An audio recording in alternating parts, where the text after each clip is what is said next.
Hello everyone. Welcome to the West Lafayette Community School Corporation School Board Candidate Forum. My name is Ryan Chang. I'm an AP Government student and a member of the school's Impact Club. Hello, my name is Natalie David, a student from AP Government and the president of Impact Club. We are delighted to have you here to learn more about the individuals seeking to represent our community on the school board. Tonight we will be welcoming 6 candidates. Each candidate will be asked their same question by the moderators and given 90 seconds to provide their response. Our moderators tonight are Ashley Young and Alexandra Ying. Our timers are Shay Adjuan and Abby Jimenez. Questions were prepared in advance and have not been shared with the candidates. In order to ensure a respectful and civil atmosphere, we ask that the audience please respect the following guidelines. Please do not audibly indicate disapproval of candidates' responses. And also, please ensure that cell phones and devices are silent. With that said, please join us in welcoming candidates Amy Austin, Maria Collians, George Lyle, David Papora, Bo Scott, and Yue Yin.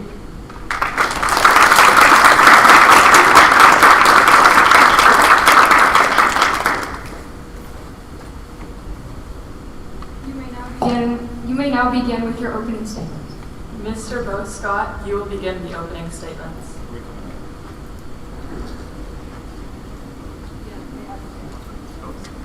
Yes, okay, that's the microphone. So sorry about that.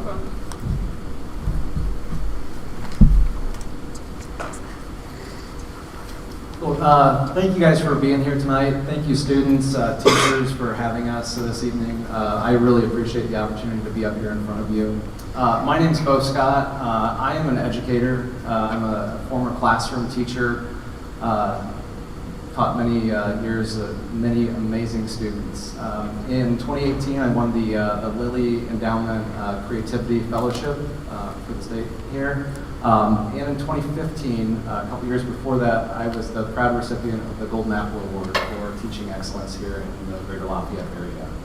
The night that I won the Golden Apple Award, I came home and my wife and I were talking, and she basically insinuated that I needed to go do something else because I needed to challenge myself to continue to grow my capacity as an educator. That night, or the next morning, I ended up going and registering for my master's program, which led to me becoming the elementary math and science specialist for the Indiana Department of Education. While there, one of the things, while I enjoyed the job itself, one of the things I truly missed was the opportunity to be able to connect with students. I love the impact that I've been able to make across the state in that job and in many of the years since then as I've worked with schools across Indiana to prepare them to become STEM certified and to lead them through their strategic planning process. Tonight, I'm hoping that what you hear from me will lead to you willing to support me in representing you as your school board member. You will pass the microphone from right to left. Dr. Yin, your opening statement is next. Thank you, Mr. Jost, and all the students and the audience for coming here tonight. And my name is Yue Yin. I'm a professor of educational psychology at the University of Illinois, Chicago, working remotely. My husband is a professor at Purdue. Our 3 children have attended West Lafayette schools since they're kindergartners. Currently, they are junior, freshman, and a 6th grader. And they enjoy their schoolwork and extracurriculums, and they love their schools, teachers, and their friends. And I'm very grateful for the outstanding education they have received in our school system. I'm very eager to give back to our community. Especially, I want to help all the students to receive the best education possible in our school district. 4 years ago, I was elected to serve on the school board. And I have diligently worked on my role and helped to advocate in the many positive changes. And to, for example, college education for all, and support for teachers, and prudent spending, and so on. You can see more details on my website, YUE.US. I'm running for re-election so I can continue to make more positive changes with the new board team. Thanks.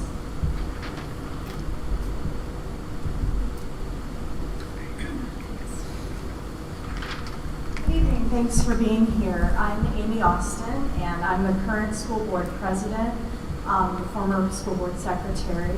I got into this because I was a very active parent council volunteer and gave a lot of time here at Willis and at Happy Hollow before this, and got to know an awful lot of people and sort of how things work. And so through that experience, I was asked to run for the board, and I've been on for 4 years. Running during COVID was a whole different experience than this election cycle has been. But this event, I think, is the most important part of the election campaign because it's about you kids and what you want to know from us. And in the end, it's your education that we're working towards. So I really appreciate the time and effort you all put into this. Just a little bit about me. My husband owns a company in Lafayette. We do rocket science, and I keep the lights on and do all the other non-technical stuff. We have 3 kids. One just graduated last year, Mary Grace. She's doing great at the University of Iowa. We have a senior, Claire, and then an 8th grader named Jack. And we've lived here, gosh, since 2003. So I really look forward to talking with you all tonight, and I hope that I will earn your vote for the school board. Thank you very much. All right, good evening. My name is Maria Colians. I have lived in West Lafayette since 2021. I've lived in the greater Lafayette area collectively somewhere coming up on 15 years. Graduated from Purdue and married my husband, who is a townie, so he grew up here and graduated from West Lafayette High School in 2002. We have an 8th grader, Zach, who's in marching band and cross country, and we have a 5th grader, Kaya, here at this school. I'm running because I have, let me actually go back up. So I have a lot of experience in the public school space, more so in Detroit. We ended up moving there and getting involved, and just kind of organically through parent advocacy and PTA involvement, ended up working for the Detroit Public Schools Foundation. And you can look up a lot about Detroit schools and history and a lot of disenfranchisement that happened there and the turning around of the district. And so I was just really inspired by a lot of my work there. And so in moving here and finding ways to get involved, I've since gone back to my degree, and I am a construction project manager. And so with my construction background and my public schools background, it was just a lot of people encouraged me to run. And so, I just feel like I have experiences and gifts and talents to give, and I hope you will allow me to use those.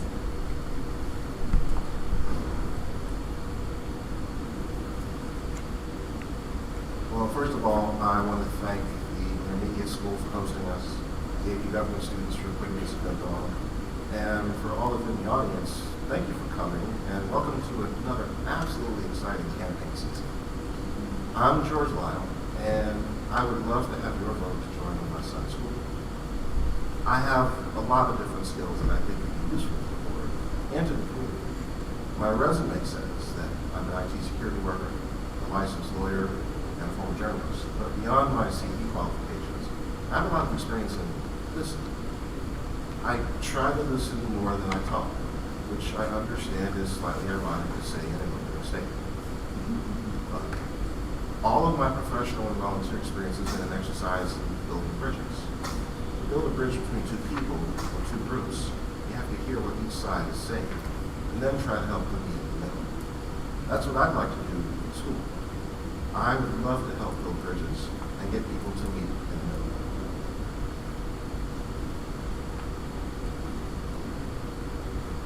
I'm David Berbera. I'd like to thank the AP Government class as well as Impact Club for hosting this. I hope that all of us as candidates can help to show you the importance of running for office and being involved in your local communities. I also want to thank all of you from the community for coming here and listening to us. Regardless of who's elected, it's going to be important that all of you stay involved, especially as our school board is going to be implementing a strategic plan. That can't be effective unless it's inclusive process that involves every single one of you. A little bit about me. I am a professor at Purdue in Human Development and Family Science, where I'm part of the Early Childhood Education and Exceptional Needs Program. I essentially teach future teachers how to teach math. I also do research on how young kids learn math and how they learn to read. I direct the Center for Early Learning, which is a research practice policy center on campus, and I've been active in the community. I co-chaired the Vote Yes for the referendum committee this past year, where all of you helped make sure that our schools have the funding that we need to continue functioning at the high level that we are. I've also been really involved in the community in terms of coaching sports. I'm really glad that this event is this week because basketball starts next week, and between my 4 kids, I will be coaching 6 days a week. So I want to thank you for coming here, and I hope that I'll earn your vote over the course of the night. Thank you. Thank you, candidates. We will now begin the prepared questions. Please close your electronics as we proceed. Dr. Yin, you will begin the prepared questions. Our first question is, what is a school board member's role? How would you handle disagreements with recommendations made by the school administration? Thank you for the question. So the role, I think there are 4 major roles that looks to me. And the first is the strategic plan, which we are actually currently doing. And also, we also make plans for the capital projects. For example, how we are going to deal with the Hollow School. And for the strategic plan, it's more comprehensive. And currently, we solicit feedback from parents, teachers, students, and the community members in general. And the second big role is to hire and provide feedback and evaluate the superintendent. And the third role is we make policies. Right now, we are also actively working on that. And the first major one, I say we look at the monthly and the budget and many other actually documents every month. And that's quite a routine. As for handle disagreements, and I think communication is very important, and it's very important to share everybody's perspective and have an open conversation, and so we can use collective wisdom and efforts.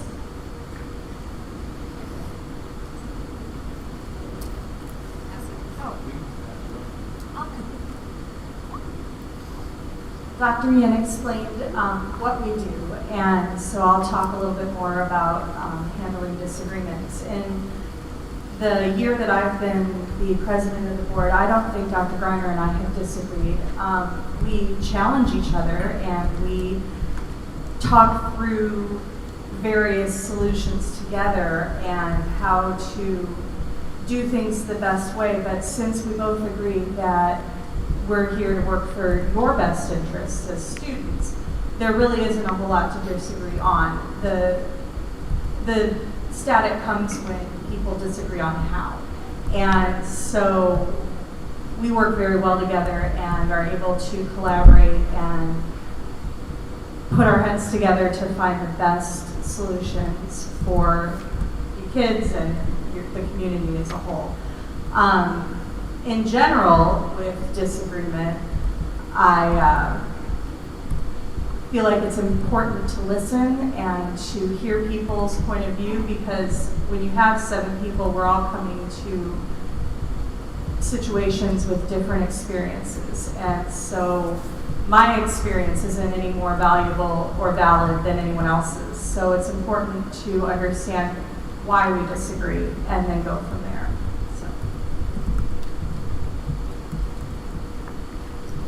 Yeah, I think having the 2 current school board members explain the role was pretty wise. But yeah, so exactly what they said. You hire and manage and evaluate the superintendent. Mission and vision, strategic plan has been mentioned. Fiscal management policy. I mean, those are just the ones of the role. And as far as disagreements, I think, especially in a school setting, is absolutely remember that the students are really at the core of it, and the teachers. I mean, we're tasked with taking care of both.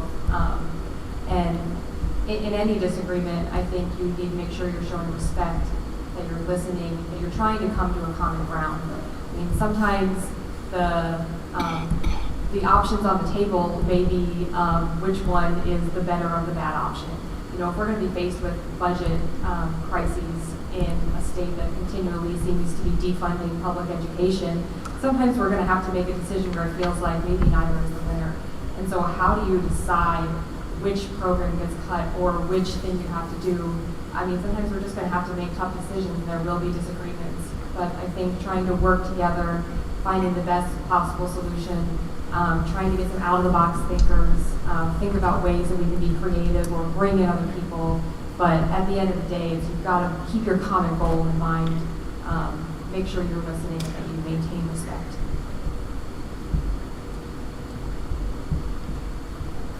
So I think everybody else covered what a school board member's role is pretty well.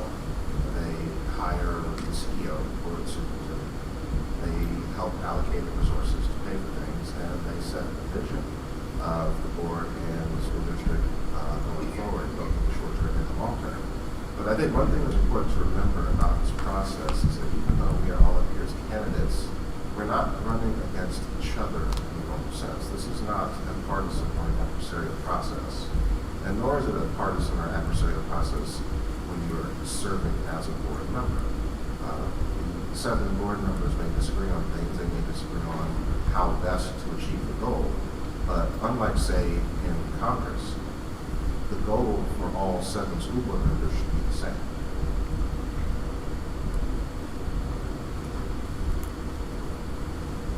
Well, sometimes in Congress, I would hope that we all have the same goals and making a better country. One thing I wanted to add about the role of the school board is, yes, the school board sets the mission and the vision and provides the superintendent and the administration with the resources, but they also need to make sure that this is an equitable process. That mission and vision isn't their mission and vision, but it's our mission and vision. That's a really critical piece that needs to be taken into account as the school board is working through the strategic planning process. In terms of agreement and disagreement with the administration, it really depends on what it is. Sometimes we're listening to people, we're not really hearing what they're saying. Everybody comes to the table with different expertise, different knowledge. I lead a large research team in my lab, in my center, who all have different expertises. I'm not an expert in anything, as much as sometimes I like to believe that. But we have to recognize who has what expertise. Where can we bring that, where can we make sure that we're really hearing their perspective on each of the things that we're talking about to ensure that we actually have the best information possible. And really, it's all of us working together and making sure that we keep that mission and vision at the center of what we're doing. I believe that pretty much everything all the other candidates have mentioned, I pretty much agree with there. The one thing that, in terms of the role of a board member that didn't hear enough of, though, was constantly working to get the pulse of the community and to hear what the community's needs are and the community's wishes. And being able to present those in a manner to the rest of the board members, to the superintendent of the district, is also one of the big roles that we face in this task here. So, alongside all of that, I think that that's a very important thing to keep in mind. That essentially, though, is one of the things that is going to be the outcome of the strategic planning process as well. The community now has the opportunity to weigh in on what that vision and that mission is going to look like moving forward, and I'm very excited about that. In terms of disagreements, though, I feel like disagreements are natural, especially when you have 7 people, 8 people if you're counting our superintendent as well, who are incredibly passionate and dedicated individuals.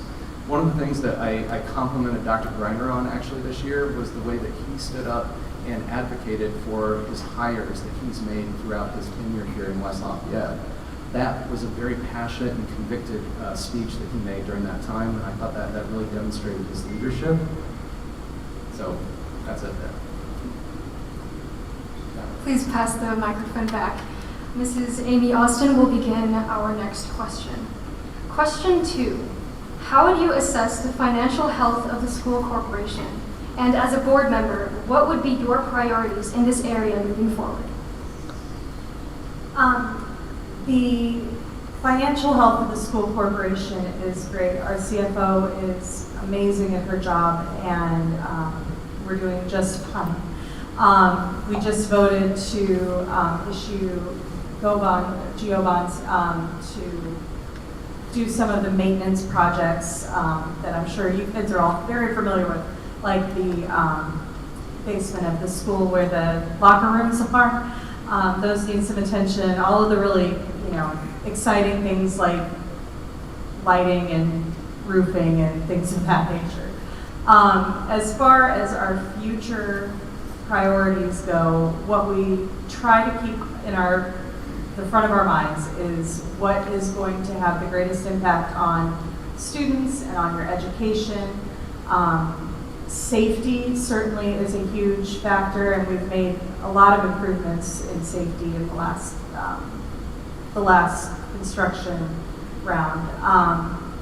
So it's a balancing act, but overall, I don't want anyone to worry about the school's finances, because aside from the obvious funding from Indianapolis that could always be more generous, we're okay. We're doing great.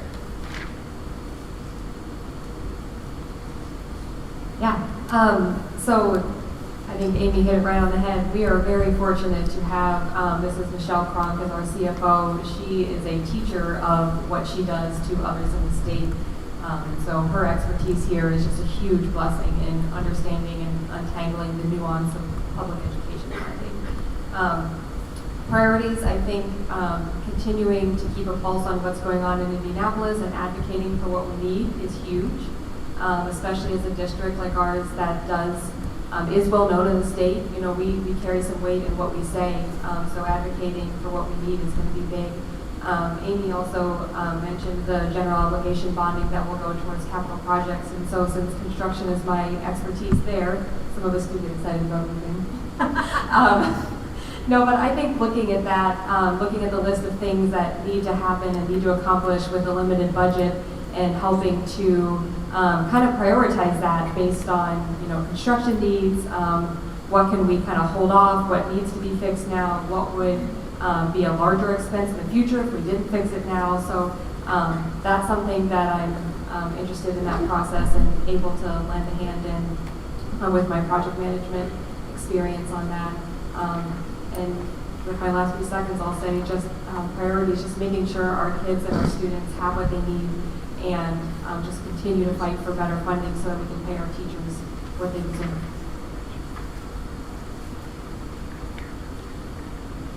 From everything I've seen and heard from current board members, past board members, and executives that work in the administrative team, the financial state of the district is pretty healthy. That is in part due to the generosity of everyone in this room. I worked on that same the Yes Community campaign to help get the funding referendum renewed, and that to me shows how important these schools are as well as you, and what kind of support they have in this community. So we definitely need to advocate, bang on the doors of the State House to ask for more money.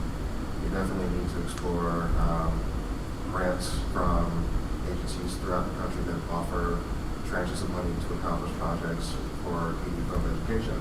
But overall, I think we're in a good place, and we can continue to make the place the best it can be with what we've got and what we will try to obtain going forward.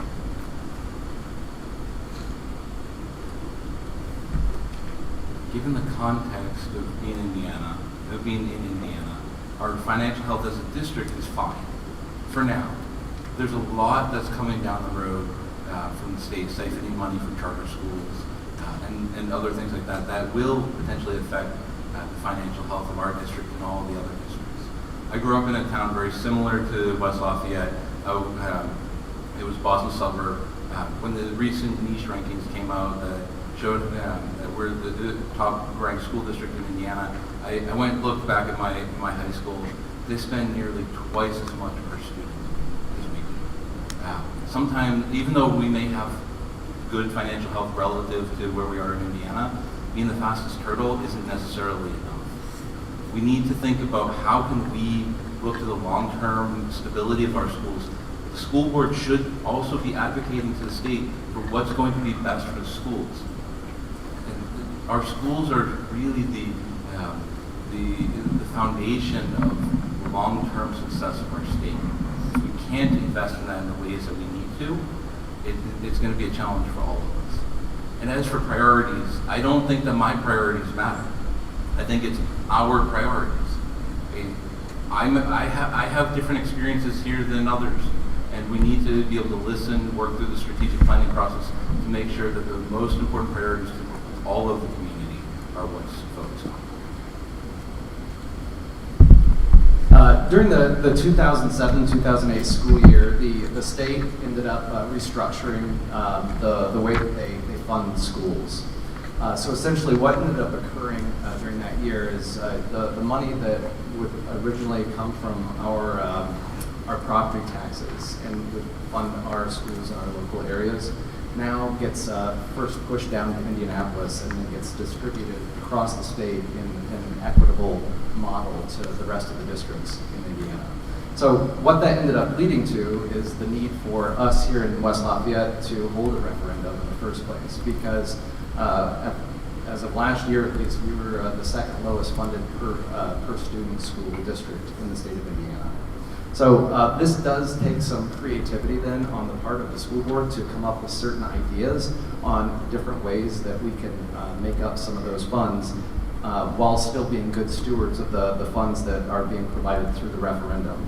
One of the ideas that I've had is trying to reutilize the space at the Happy Hollow site there, and potentially looking to create what I would call like a district-city partnership, where the building would essentially work in tandem for school needs, but also be an opportunity to add in, or to bring in revenue with the help of the city in coordinating a site where individuals from our community could utilize it as well. I will answer the second part of the question first. For me, the priority is always the teachers and the students. And I always hope that we can compensate the teachers better and provide enough resources for students for their education. So as you know, Indiana is not doing well in terms of public funding for the funding for the public education. On average, teachers' salaries run about 37 in the nation. Is pretty low. And for our school district, for each student, we only get about $7,000 per year. That's pretty low. Fortunately, our district has been very generous. We passed a referendum, so we got support from the community a lot. Surely we should solicit other funding resources, like apply for grants and solicit donations and so on. However, on the other hand, I think it's very important to cut any unnecessary spending. For example, in my first year to serve on the board, I noticed that we have the lawyer sitting at the board meeting every time and charge us $500. It's unnecessary. Also, he charged us $300,000 a year. That's pretty high. Fortunately, we replaced the lawyer with a good quality and lower price legal firm, and so we save a lot of funds. And so I think it's very important to watch the spending closely to make sure we don't waste any money. Mrs. Colians will begin the next question. The third question is, how do we ensure access to appropriate academic opportunities across the school corporation for diverse student populations, both high-achieving students and those facing barriers to success?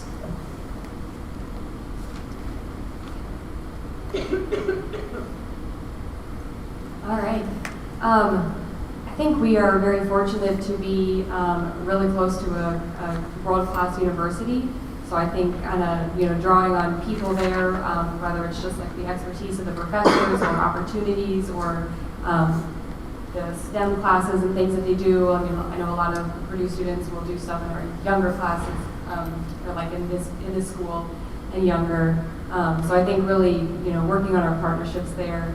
And I recently read that we are one of the two first schools to have an African American history class, which I think is really great.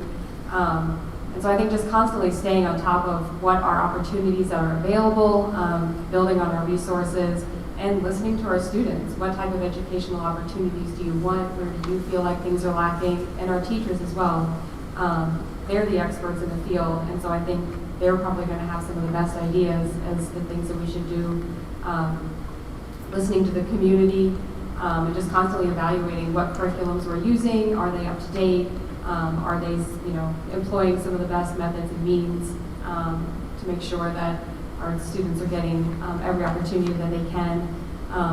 Exactly, from the high ability and those that can take AP classes, or to those that might need educational resources or special education. So I think just making sure we're constantly evaluating, listening, and using every opportunity that's available to us. I think it's important that we give students and parents options.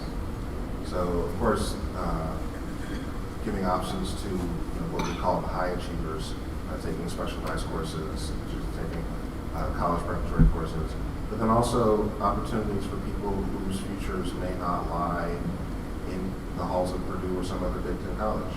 For example, the Greater Lafayette Career Academy is a wonderful resource where people can go learn all sorts of trade skills, things that are going to be in demand 50 to 100 years from now. We're all still going to need air conditioning and roofing now. So those are skills that you don't necessarily need a college degree for. To explore what kind of options the students want, you have to ask. I'm glad you've asked it here, and if I were elected to the board, I would continue to ask that so that we can be on the cutting edge of what you all need. So I think central to this is first making sure that we are communicating to our community members what are the existing options. How do those work? How can our students take advantage of the different things that are already existing? As a parent, this is one of the hardest things to figure out. My oldest just started junior high, and as kind of scary as it was for him, as a parent it was even scarier, because we were really familiar with the elementary school, really familiar with the intermediate school, but we didn't know the processes. We didn't know what opportunities there were. We had that one-day crash course when we all went to the school, got lost because the numbers don't make sense in any of the hallways. But I think a really key part is making sure that parents are clear on these processes.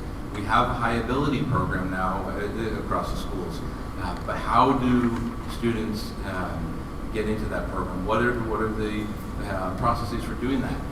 It hasn't always been clear. There have been times where communication has been better than other times, so we need to make sure that families are aware of those options. And the second thing that I think that we really need to make sure on is that we're not assuming that the excellence of our schools is universal at the moment. Many families face different challenges than we do. They have different educational experiences, and so we need to work to understand what are their challenges. How can we make sure that we're able to ensure that all of our students are able to succeed?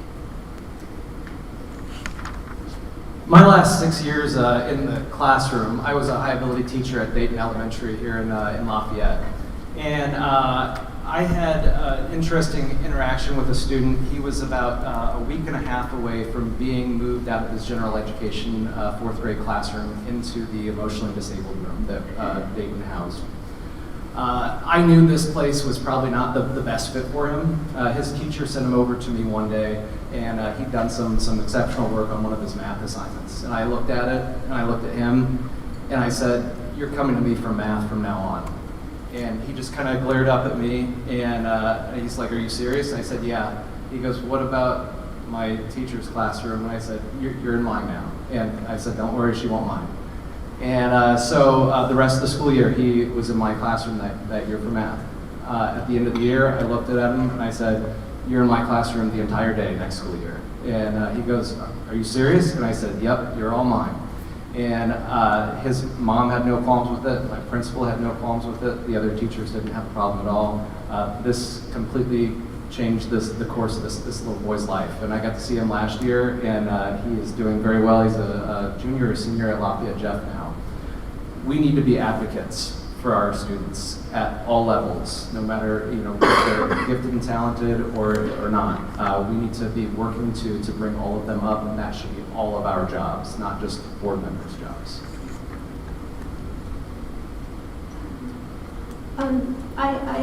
I will follow up with what David talked about, the communication issue. I think we can do better with the communication. Actually, we have a lot of resources in our schools which I believe are underused.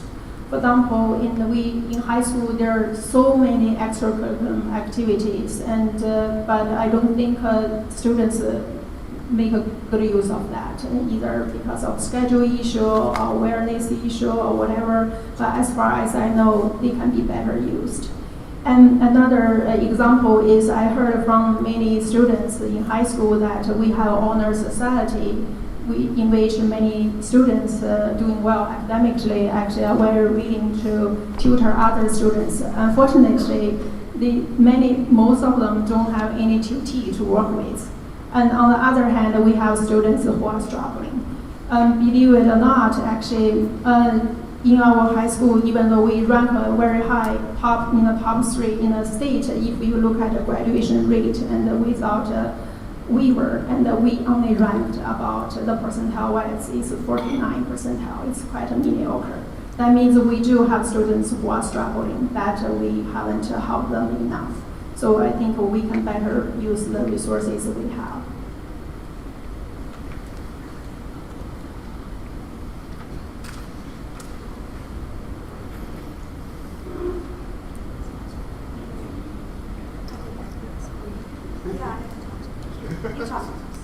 That's okay. That's okay. No, I get to think for a really long time because I left. That's okay. So Mr. Scott hit on part of it, and I think the answer there is hire the best teachers that you can find and give them the tools that they need to be the best teachers they can be. I think that's the best thing for helping all students because personally I was an education major with concentration in special ed, and I know that it was important to me to be the best teacher I could be when I was doing my student teaching. And life happened differently, but that's okay. And then the second part of what I'd like to say is the state is changing the diploma requirements, and starting with our 8th graders, it's going to be a completely different set of requirements and a completely different set of seals and concentrations. And I would encourage everyone here, because obviously you care about education, to go to the Department of Education's website and look over the plan and give feedback on that, because the whole landscape of how we provide education to students who are headed to college or headed to the military or headed into the trades is about to change, and it's really important for us to be aware of that. And as a school board member, I've done a lot of advocacy with Indianapolis, with our elected officials, to try to make sure that they hear our voices when they're making those decisions. All right, for question 4, we're starting with Mr. George Lyle. Community members have noted polarization within the board in recent years. What are your plans to address this and increase productivity moving forward? You know, in my opening statement, I talked about wanting to build bridges, and I think that is probably the most important thing. When you have 7 people from 7 different walks of life with 7 different sets of expertise, there are not always going to be total agreements, and of course there shouldn't be, because we are managing a really important community resource. But I think we can disagree without being disagreeable. And I think we have to remember that this is not an adversarial process. Ultimately, we all want what's best for the students, the schools, and the community. And when we keep that at our focus, when we keep that at the center, then the school board is no longer the center of attention. So I would really like to start moving towards small groups on the school board, one-on-one conversations, and then we bring those ideas into the larger board, get the community feedback from them, and then continue to move the place forward like we should.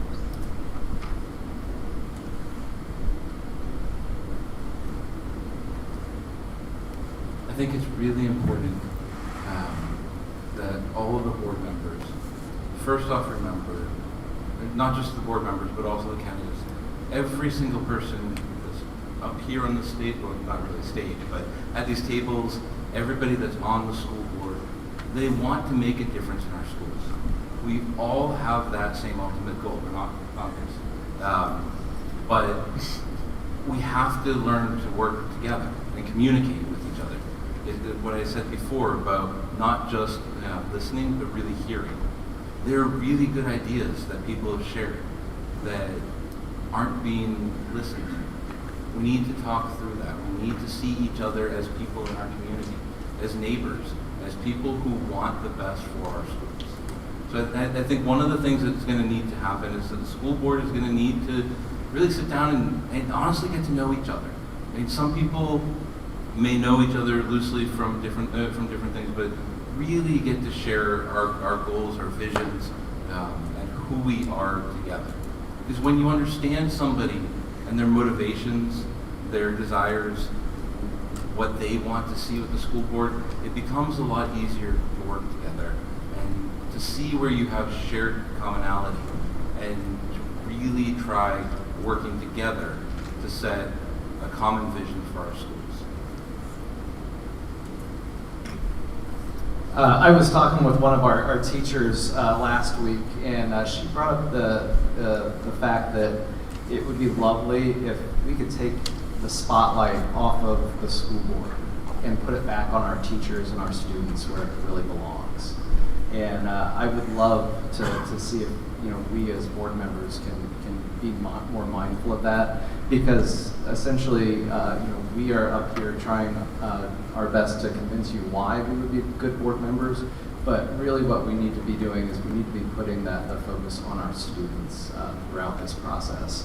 One of the things that I would like to just express is my desire to be someone that can collaborate and can work with anyone, literally in my job, in my previous positions that I've had.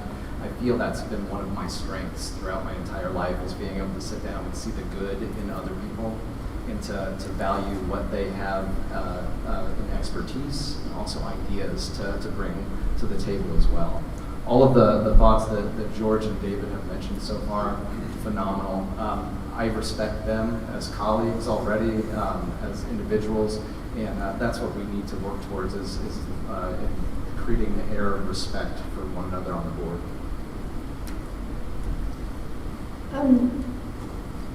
First of all, I want to also talk about some improvement the school board made in the past several years compared with 4 years ago.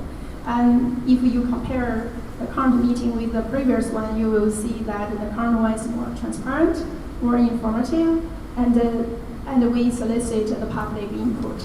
In addition, we release the board packets before the meeting, so the community member can read them, follow the meeting, also provide the input. After the meeting, we have more detailed meeting minutes, more detailed than ever. So I am really very proud to be part of this process to make the board work more transparent and more informative for the public. And as for how to make it even better, and I think I agree with the previous the suggestions. And in addition, I think it's very important that the board members got good training on multiple issues like budget policy and school operations, so we can be on the same page. Also, we should agree on the common norm class, and I think the officers should be more inclusive to have a diverse point of view, so that way we can bring a well thought and comprehensive agenda on the table for the rest of the board to discuss. Then the work will be more effective and efficient, and we can better use diverse point of views and efforts.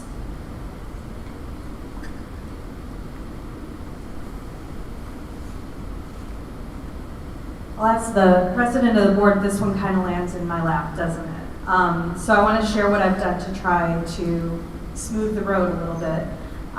When I became president of the board, I met with each of the board members individually. I'd love to have everybody over for dinner, but unfortunately, if more than 3 of us are in a room, it's a meeting, which is makes it difficult.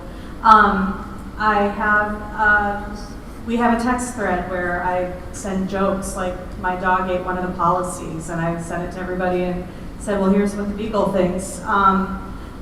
We've changed the physical space. I even asked Mrs. Julian to buy olive trees to liven it up a little bit, and an olive branch, I thought it was a good symbol. And I changed the structure of the meeting so everyone is asked to share their opinions.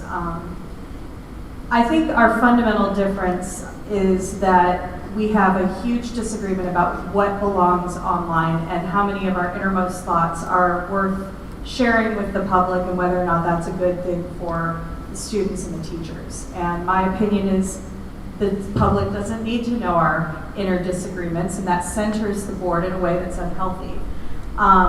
And the other thing I think we disagree on is what leadership means. A leader takes blame and gives credit rather than taking credit and giving blame.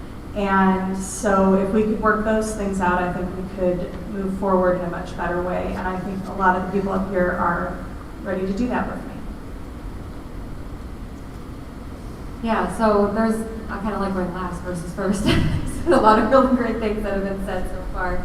I think just me personally, I know a lot of people up here, but I don't know a lot of you all. So through my work, we took like 16 different personality tests, and so then you kind of map what you're strong in, what your teammates are strong in, and things like that. I would love to do something similar at the board level. I think that would be helpful to kind of make sure we're all using our strengths and see where we have strengths and maybe where we might fall short as a team, or whoever is the collective board after this election. I myself, 2 things that I'm high in on those tests are inclusion and leadership.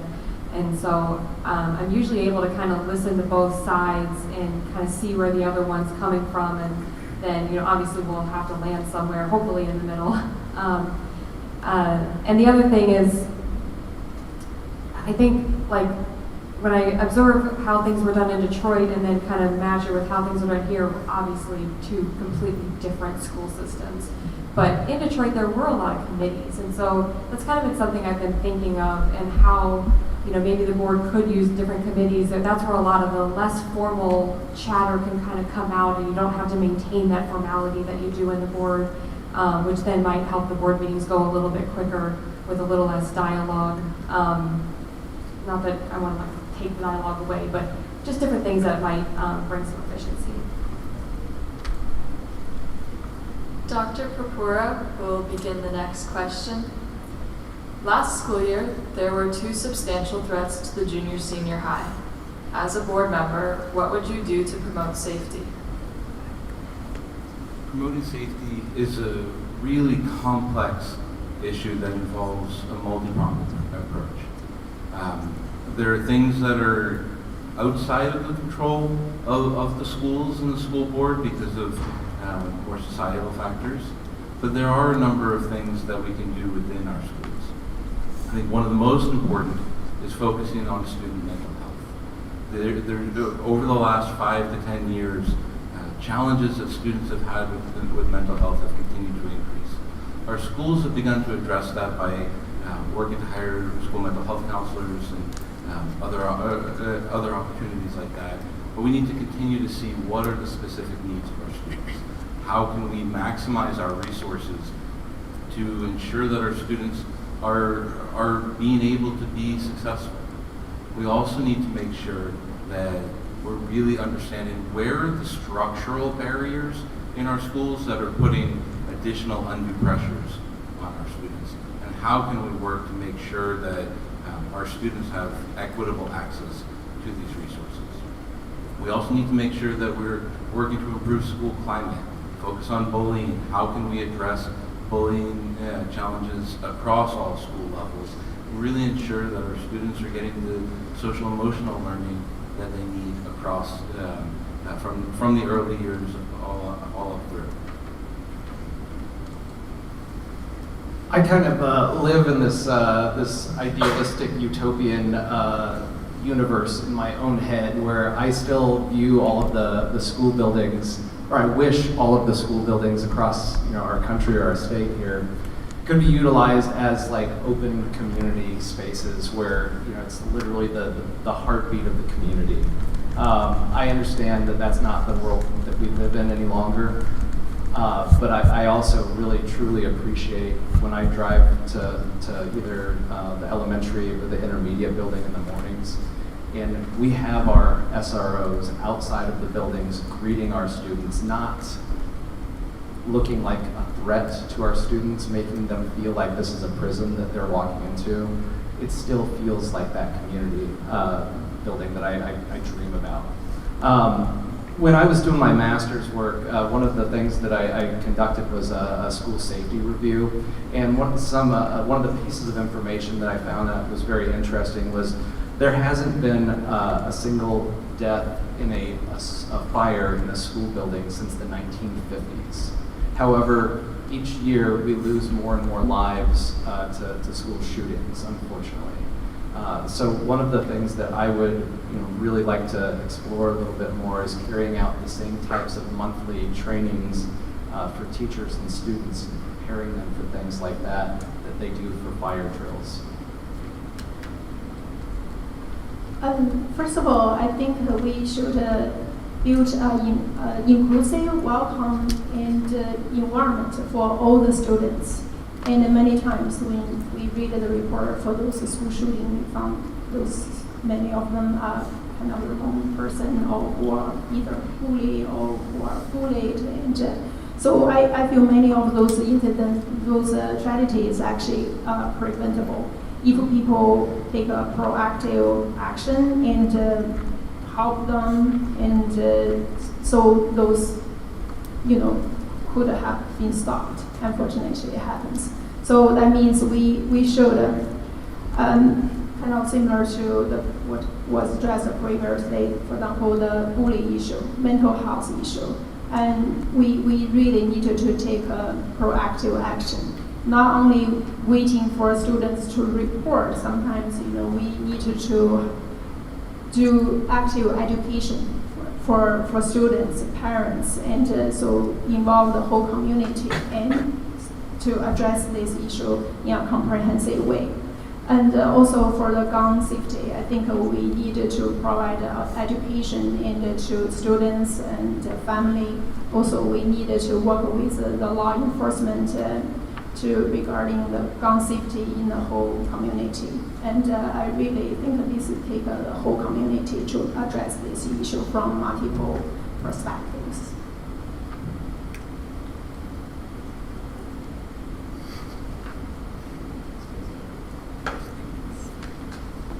Those were traumatic days. All three of my children were in the building when the incident happened in March. And the thing I have appreciated most about being on the board is knowing what's going on. And I wish everyone could see how well our administration worked with the West Lafayette Police and how well the police ran that whole situation.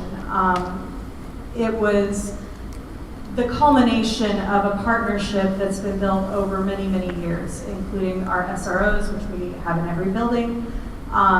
And in addition to that, we have prioritized mental health. We have a mental health counselor who can provide a stopgap between students who are struggling and being able to get care out in the community, because it takes time to find someone. So we have someone who can provide that need in all 3 of our buildings, she is available. And we also have counselors and nurses in every building. We have that partnership with the police department, and I think the next step is to have a community-wide initiative where we educate our community members about safe gun storage, and we educate our community members on safe gun ownership, and we have some kind of maybe a pledge where everyone agrees to lock up their guns, because you can't have school shootings if they're locked up. Yeah, so after the last incidences, something I really appreciate that our administrative and obviously the board was a part of that, is I know they evaluated what went well, what didn't do well, what can we change, and then implemented those changes. Like the first one happened during school arrival time, you know. There wasn't a policy in place, there wasn't a plan in place, because it was never thought that we would need one at that time. And so I think continued evaluation is important. I think involving the students in that as well, like especially after a drill, you know, from the littlest and to all the way up, how did it make you feel? How did it go? You know, especially at the high school, those students, you guys are, you're smart. I mean, you know how things go and what works and what doesn't work, and how things make you feel. So I think involving like students, maybe it's through student council as a part of that evaluation. But I think if we're not, I mean, our world and everything is just ever changing. So if we're not taking a moment to evaluate and kind of figure out what works and what doesn't work, you know, the partnership with West Lafayette Police, they're an amazing resource right there. With, you know, Officer Dave, who kind of supports the entire district with policy and scheduling the SROs, all the way down to Officer Slifer, who is dancing and welcoming the students here in this building as a full-time SRO. Like, we're just really, really fortunate to have those people and those partnerships. So we just need to continue using them. So I appreciate the fact that there's an officer in every building, and I would love for that partnership to continue on into the future.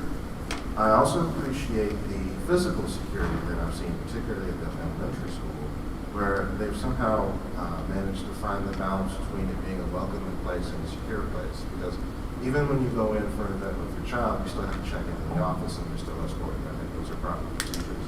We definitely need to continue and even increase the amount of mental health services that are available to not just students, but also staff and teachers when they need support. But one of the other things that I've been calling on for a while is for the district to have a communications director. Because I also had to go find my son during one of the last incidents. And it would be really helpful if we had a point of coordination, a point of authoritative news for what was going on, where students are, where parents need to be. And it would make, I think, everybody breathe a little bit easier if we had quicker access to information during hopefully what are rare events. Thank you for all of your responses. This ends our prepared questions. Back to Mr. Boscott for your ending statement. I wasn't ready for that. I'm just going to close it up here. Thank you guys all for coming, for being a part of this evening. And I appreciate, Mr. Jones, you and your students allowing us to put the spotlight back on them for the evening. Okay, this was fantastic. Well done, students. Can we all give them a round of applause for what they did?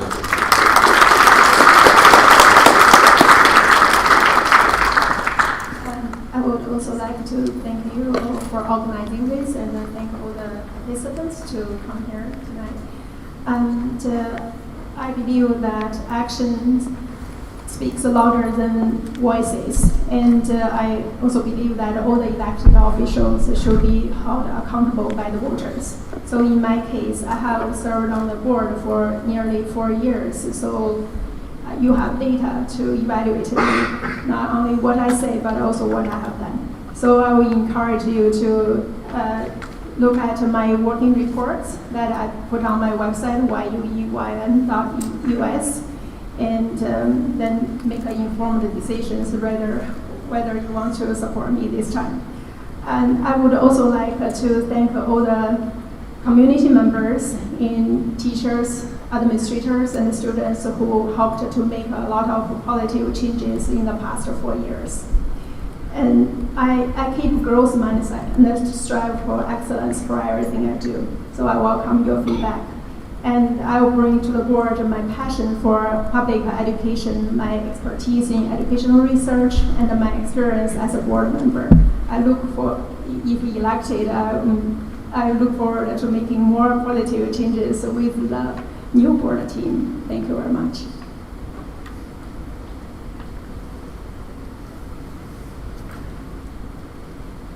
I'm also really grateful for this opportunity and for everyone who has been here tonight. Thank you for patiently listening. I went to public schools from kindergarten through college, and I feel so grateful that my children have had the opportunity to attend these schools with all of your children and all of you kids. It has been an incredible experience, and one that I don't take for granted, because not all public school students are fortunate to have this sort of community around them. And I appreciate the last 4 years that I've been given the opportunity to serve, and I hope that you will allow me to continue. I've learned so much, and I'd really appreciate the opportunity to put all of that into practice to continue the excellent school district we all are privileged to be a part of. So thank you again, Mr. Jost, and all of you students. You did a great job.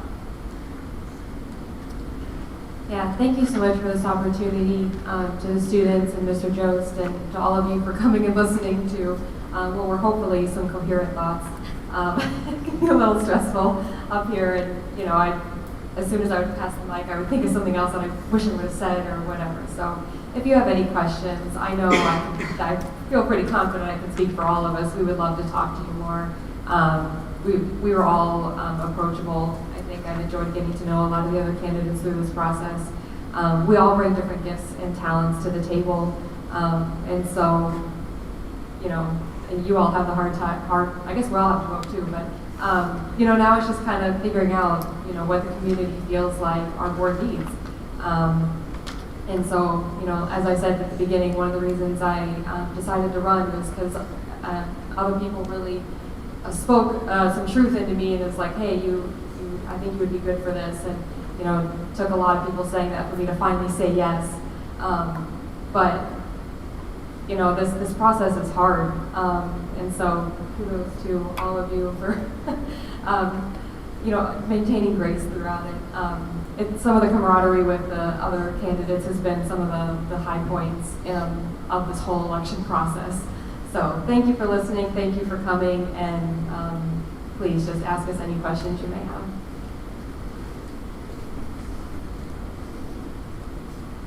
So thank you all again for coming and for listening. Thank you to the Intermediate School for hosting us, and to the students of the AP Government class for organizing. I have a website. It's georgelionel.com if you want more information about me, or if you want to reach out to me directly through the website to ask me a question. But I also want to mention the website as proof of the thing about listening I was talking about earlier. I updated it a couple days ago with a new campaign position, because I had been meeting with some members of the community, and they said they wanted new and better ways to keep in touch with school board members. So if you go check it out, you'll see what I'm at. Positions, ideas, and opinions can change, and sometimes they should, particularly if we're presented with new information. But I can name one thing that won't change, and that's that if I'm elected, I pledge to be as responsive as I can to the needs of the students, the schools, and the community. So again, thank you all for your time. Thank you for coming, and I hope you all have headlamps if you're walking home, because it's already done. I have 4 kids. I'm not used to having the last word. I want to thank all the other school board candidates. I think we've all made each other stronger over the course of this campaign. As George was saying, we've refined our ideas. We've heard new ideas. There's some ideas up here that many of us may agree on. Many of us may also disagree on. But that's this process. It's collegial discussion and listening and understanding each other. And I think that's something that I think we're all committed to and want to make as something that we all work towards on the board. I think it's also really important that we as a community look to see where we have opportunities to build on our strengths. I serve as the Parks and Rec board president right now, and a couple of years ago, the Parks and Rec had the opportunity to build an after-school program. That was something that we really needed in our community, but we didn't have a way to get the kids from the school to the wellness center. So we met with Dr. Greiner, and within 5 minutes, he had a solution. It was us connecting community resources to be able to do something better for our schools. So I would like to ask for your vote in this election, but more importantly, I want to ask all of you to stay involved and to stay active in working with the board and our schools to make the community better for every single one of our students. Thank you.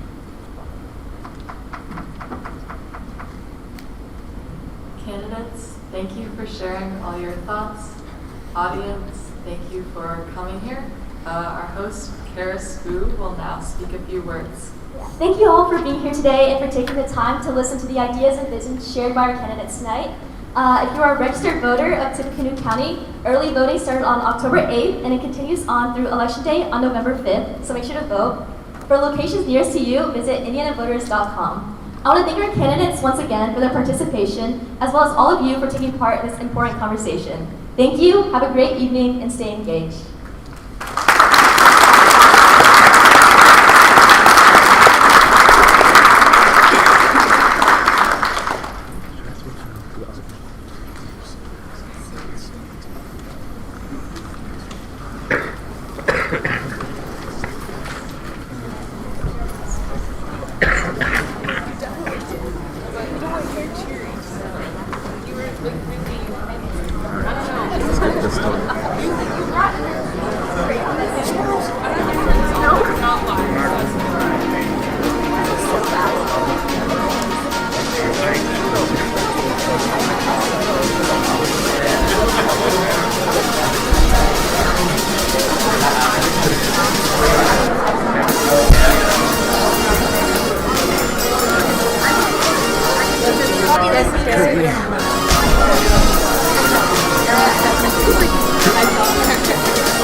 Wait, were we on the camera?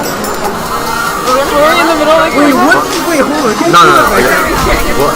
Make sure to smash that like button. No way. Wait, is it actually? Yeah, that. Oh, Do I put that? What was happening? Yeah, what happened? Wait. Wait.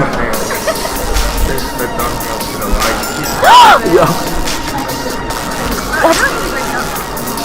Oh, that's okay. That's on the screen.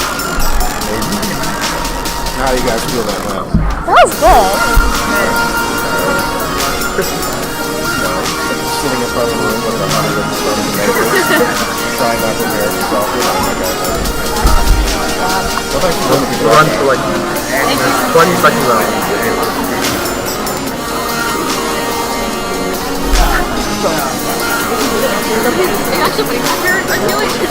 Oh, it's already there?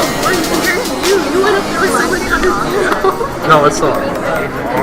I'm about to end it. What do you mean, no? Oh, shoot, I didn't move the mic.